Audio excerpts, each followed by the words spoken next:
നമസ്കാരം. Raf talk ഫുട്ബോളിലേക്ക് അവർക്കും സ്വാഗതം. 10 പേരായി ചുരുങ്ങിയിട്ടും ന്യൂകാസിൽ യുണൈറ്റഡ് മാഞ്ചസ്റ്റർ യുണൈറ്റഡിന് പണി കൊടുത്തു.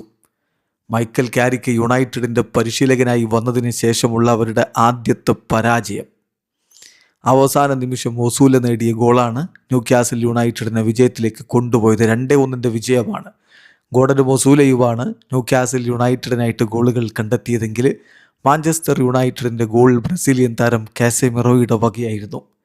ന്യൂകാസിൽ യുണൈറ്റഡിൻ്റെ മൈതാനത്ത് വെച്ച് നടന്ന മത്സരത്തിൽ മാഞ്ചസ്റ്റർ യുണൈറ്റഡിൻ്റെ മുന്നേറ്റങ്ങൾ നയിച്ചുകൊണ്ട് സെസ്കോ, മാത്യൂസ് കുഞ്ഞ, ബ്രൂണോ ഫെർണാണ്ടസ്, എംബ്യൂമോ എന്നിവരൊക്കെ ഒരുമിച്ച് അണിനിരന്നപ്പോൾ മറുഭാഗത്ത് ഗോർഡനും എലാങ്കയും ബാർണസും ചേർന്നുകൊണ്ട് ന്യൂകാസിലിൻ്റെ മുന്നേറ്റങ്ങൾ നയിച്ചു.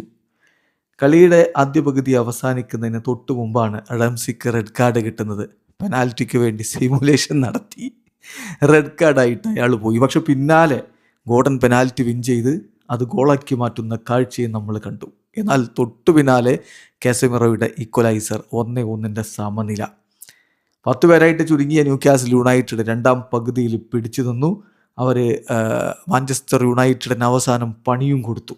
ആ അവസാന ഘട്ടത്തിൽ ഒസൂലയുടെ ഗോൾ അങ്ങനെ 2-1 വിജയത്തിലേക്ക് ന്യൂകാസിൽ യുണൈറ്റഡ് കടന്നുപോയി.